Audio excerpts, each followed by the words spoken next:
मैं अगले सप्ताह एक नया आयकर विधेयक प्रस्तुत करने का भी प्रस्ताव करती हूँ। मैं भाग 6 में अप्रत्यक्ष कर सुधारों और प्रत्यक्ष करों में किए जाने वाले परिवर्तनों का विस्तृत विवरण दूंगी। नमस्कार, आप देख रहे हैं पाठशाला की वीकेंड वाली एक्स्ट्रा क्लास। मैं हूं सुशांत सिन्हा। नरेंद्र मोदी सरकार के तीसरे कार्यकाल का पहला पूर्ण बजट आ गया है बॉस, और इस बार बजट में वो हुआ है जिसकी उम्मीद साल दर साल तो आम आदमी कहिए मिडिल क्लास वो करता ही था। हमने भी पाठशाला में आम आदमी के टैक्स वाले दर्द का चैप्टर विस्तार से उठाया, और नरेंद्र मोदी की खासियत यही है कि जो पब्लिक का दर्द है वो समझते हैं। उन्हें भी ये दिखा कि कैसे जीतोड़ मेहनत के बाद भी मिडिल क्लास की चुनौतियां खत्म होने का नाम नहीं ले रही। एक दिन में वो न जाने कितनी चीजों पर जीएसटी भर देता है, और उसके बाद इनकम टैक्स अलग। इस बार के बजट में लगता है आम आदमी की सुन ली, बड़ी राहत मिली। अब कोई सवाल पूछ सकता है कि राहत सिर्फ गणित भर है या सच में कुछ राहत मिलेगी, क्योंकि मिडिल क्लास इतना उपेक्षित तबका है कि उसके साथ कुछ अच्छा भी हो जाए ना तो उसको भरोसा जल्दी नहीं होता है। तो आज बजट 2025 के हर पहलू पर बात करूंगा पाठशाला की इस एक्स्ट्रा क्लास में, लेकिन शुरुआत इस रिपोर्ट से।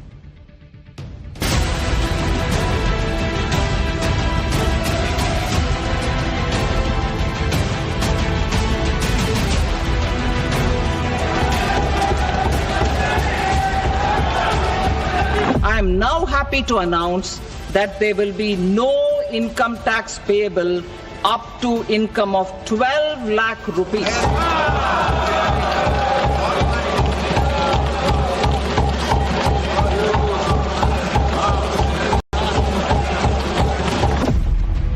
ये हर भारतीय के सपनों को पूरा करने वाला बजट है।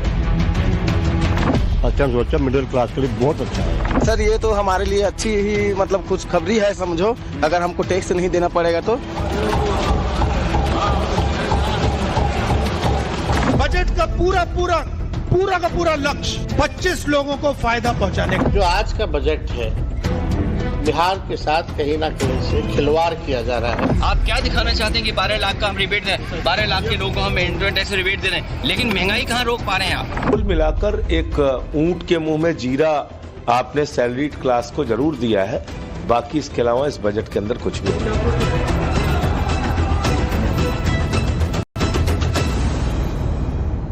I propose to revise tax rate structures as follows: 0 to 4 lakh rupees nil, 4.8 lakh rupees to 4 to 8 lakh rupees 5%, 8 to 12 lakh rupees 10%, 12 to 16 lakh rupees 15%, 16 to 20 lakh rupees 20%, 20 to 24 lakh rupees 25%, and above 24 lakh rupees 30%.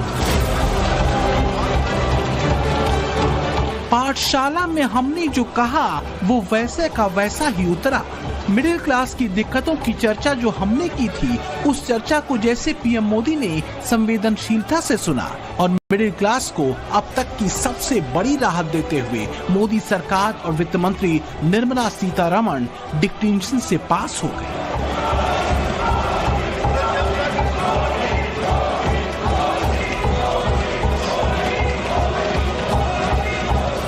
अगर हम middle class के point of view से देखेंगे फिर तो बहुत ही अच्छा budget है, क्योंकि 12 लाख रुपया के तक कोई टैक्स नहीं है, और अगर आप सैलरीड हैं तो स्टैंडर्ड डिडक्शन मिलाकर 1275 हो जाता है, तो 1275 तक कोई टैक्स नहीं है। तो मेरे व्यू पॉइंट से तो बहुत बढ़िया बजट, बहुत बढ़िया। जैसे इंडिया में जो इन्फ्लेशन रेट 5.2% से इंक्रीज किया इस बार, तो उस हिसाब से अगर मिडिल क्लास को 12 लाख तक की मतलब छूट मिल रही है तो काफी सही है। फर्स्ट टाइम सोचा इन्होंने, मिडिल क्लास के लिए बहुत अच्छा है। ठीक है, हाँ बहुत कुछ है। इस बार का बजट वैसे तो पीएम मोदी के विजन 2047 का रोड मैप माना जा रहा है, लेकिन इसमें सबसे बड़ा फैक्टर रहा है देश के मिडिल क्लास पर फोकस। 12,50,000 तक की इनकम पर टैक्स शून्य कर देना कोई छोटी बात नहीं है। ये एक बड़ी राहत है जिसकी उम्मीद हर बजट में मिडिल क्लास करता रहा था, लेकिन राहत सिर्फ मिडिल क्लास के लिए नहीं बल्कि कई स्तरों पर देश के लोगों को बजट में मिली है, जिसमें मिडिल क्लास तो है ही, महिलाएं, बुजुर्ग, युवा, किसान और व्यापारी भी हैं, जिन पर इस बार के बजट में फोकस किया गया है ताकि उनका भविष्य आर्थिक रूप से और बेहतर हो। इस सब के बावजूद लंबे समय बाद नौकरी पेशा लोगों को एक तरह से उनकी तपस्या का फल मिला है, टैक्स स्लैब में बड़ी छूट के रूप में। यही वजह है कि इस बार के बजट को टैक्स क्रांति का बजट तक कहा जा रहा है। इस बजट में 12 लाख रुपए तक की आय को टैक्स से मुक्त कर दिया गया है। सभी आय वर्ग के लोगों के लिए टैक्स में भी कमी की गई है। इसका बहुत बड़ा फायदा हमारे मिडिल क्लास को, नौकरी पेशे करने वाले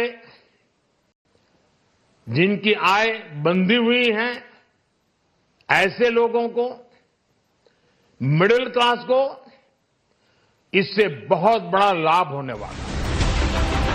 इधर मिडिल क्लास को मिली राहत के बाद तो विपक्ष जैसे सन्नाटे में ही चला गया। सरकार के हर बड़े फैसले या फिर काम में मीन मेख निकालने वाले विपक्ष को जैसे सांप सूंघ गया। बजट पर नेता प्रतिपक्ष राहुल गांधी से जब सवाल पूछा गया तो क्या हुआ, देखिए। So what do you have to say about the budget, sir? तो नेता प्रतिपक्ष राहुल गांधी से मीडिया बजट पर रिएक्शन मांगती रही और वो अपनी कार में बैठे और निकल लिए। इस बार मिडिल क्लास के लिए मोदी सरकार ने अपना पिटारा क्या खोला, विपक्ष की लाइन लेंथ ही गड़बड़ा गई। एक दिन पहले राहुल गांधी अपनी जाति वाली राजनीतिक लाइन को बजट का संदर्भ लेते दिल्ली के चुनावी मंच से समझा रहे थे। कल आपको दिखेगा फाइनेंस मिनिस्टर जाएंगी ब्रीफकेस लेकर, वहां पे फोटो आएगी, फोटो देखना, फोटो में आपको एक दलित नहीं दिखेगा, एक आदिवासी नहीं दिखेगा, एक पिछड़े वर्ग का व्यक्ति नहीं दिखेगा, एक माइनॉरिटी नहीं दिखेगा। लेकिन देश की वित्त मंत्री ने जाति वाली लाइन देकर नहीं बल्कि हर नौकरी पेशा और आम भारतीय को बड़ी राहत अपने बजट में दी। तो क्या यही वजह रही कि विपक्ष के नेताओं को रिएक्शन देते नहीं बना? बजट पर सारी टिप्पणियां और टीकाएं किंतु परंतु के ब्रैकेट में ही रहीं। सैलरीड क्लास को वोट ये देने का मतलब है कि आप वोटर्स पर नजर रख रहे हैं, इसलिए मैंने कहा चुनावी बजट है। ये तो बहुत पहले से हमारी मांग थी, एक्सपेक्टेशन थी कि सैलरीड क्लास को बढ़ना चाहिए। वहां पे वो 5 लाख और 7 लाख और 10 लाख हम लोग तो कह ही रहे थे, 15 लाख कम से कम होना चाहिए, चलो 12 लाख हुआ। जिस तरीके से नए टैक्स स्लैब्स ने ज्यादा कमाई हर व्यक्ति के हाथ में बचे, इस सोच के साथ इन स्लैब्स को तैयार किया गया है, तो मैं मानता हूं कि ओवरऑल ये एक बहुत ही खूबसूरत और मजबूत बजट। विपक्षी टिप्पणियां अपनी जगह, लेकिन सच यह है कि 12,75,000 रुपए की सालाना इनकम तक टैक्स को शून्य कर देने का मतलब क्या है, ये मिडिल क्लास से बेहतर और कोई नहीं समझ सकता। खास बात यह है कि मिडिल क्लास और गरीब तबके को लेकर कुछ समय पहले तक जो कांग्रेस टैक्स टेररिज्म का जुमला गढ़ते सरकार को कोस रही थी, अब वही सन्नाटे में जा चुकी है। और मध्यम वर्ग को तो टैक्स टेररिज्म, और अमीर लोगों को उन्होंने जो वायदा किया था देने का, तो 2-4 लोगों के लिए उनका वायदा था, वो कर रहे हैं, लेकिन गरीबों के लिए और मध्यम वर्ग के लिए, पिछड़ों के लिए कुछ नहीं। तो एक दिन पहले राष्ट्रपति के भाषण के बाद मिडिल क्लास के नाम पर जो कांग्रेस सरकार पर तंज कर रही थी, फिलहाल वो मौन है। बजट 2025 ने कई स्तरों पर देश के लोअर और मिडिल क्लास को राहत देने की कोशिश की है। मसलन अब 12 लाख तक की कमाई पर कोई टैक्स नहीं लगेगा। टीडीएस की सीमा 10 लाख रुपए तक कर दी गई है। 4 साल तक अपडेटेड आईटीआर आप भर सकते हैं। किराया आमदनी पर टीडीएस छूट 6 लाख रुपए हो गई है। कैंसर की दवाएं, मेडिकल उपकरण सस्ते हुए हैं। मोबाइल फोन और ई कारें सस्ती होंगी। लेड और एलसीडी टीवी सस्ती होगी। लिथियम आयन बैटरी सस्ती होगी। 1 लाख करोड़ रुपए का अर्बन चैलेंज फंड और 1 लाख अधूरे घर पूरे होंगे। सब जानते हैं कि पिछले कुछ सालों से जैसे फाइनेंस मिनिस्टर को क्रिटिसाइज किया जा रहा था, तो एक आम नागरिकों के लिए ये बहुत अच्छा पहल है कि 12 लाख पे ही टैक्स लगेगा। ये तो बहुत जरूरी था क्योंकि सबसे ज्यादा मिडिल क्लास के लिए फायदेमंद रहेगा और उनको बहुत टाइम से डिमांड कर रही है मिडिल क्लास की, उनके लिए कुछ किया जाए, तो इस बार किया गया है। मायूस किया है बजट ने और किसानों को कुछ नहीं मिला। आपको लगता नहीं मिडिल क्लास को जो आपने टैक्स नहीं मिडिल क्लास, लेकिन मिडिल क्लास महंगाई कम चाहती है। अगर महंगाई कम नहीं होगी तो आप कितना भी रिबेट दे दोगे, मिडिल क्लास संपन्न नहीं होगी, उनकी जेब में कुछ पैसा नहीं होगा। अब जनता जनार्दन सही बोल रही है या विपक्षी नेता, फैसला आप कीजिए। लेकिन बजट को लेकर विपक्ष की तिलमिलाहट की वजह भी समझना जरूरी है। दरअसल इस बजट में जिस मिडिल क्लास की चर्चा हो रही है वो एक बड़ा वोट बैंक है। माना ये जाता रहा है कि यही क्लास देश की राजनीति में अच्छा खासा असर रखता है। इतना ही नहीं, यही क्लास देश का एक स्थिर टैक्स पेयर भी रहा है। चुनावों में इस मिडिल क्लास से वोट तो सभी लेते रहे हैं, लेकिन इसकी चिंता न करने के आरोप सत्ता पक्ष और विपक्ष दोनों पर ही लगते रहे।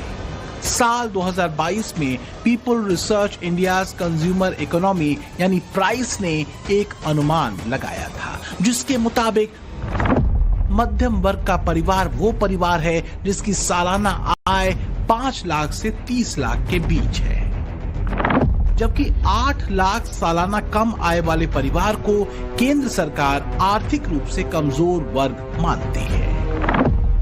People research India's consumer economy के मुताबिक देश में 2020-21 के बीच 31% आबादी मिडिल क्लास थी, यानी करीब 44 करोड़ लोग। जाहिर है इतने बड़े वर्ग को मिली राहत और पैसे की बचत कहीं न कहीं देश की इकोनॉमी को बूस्ट करेगी।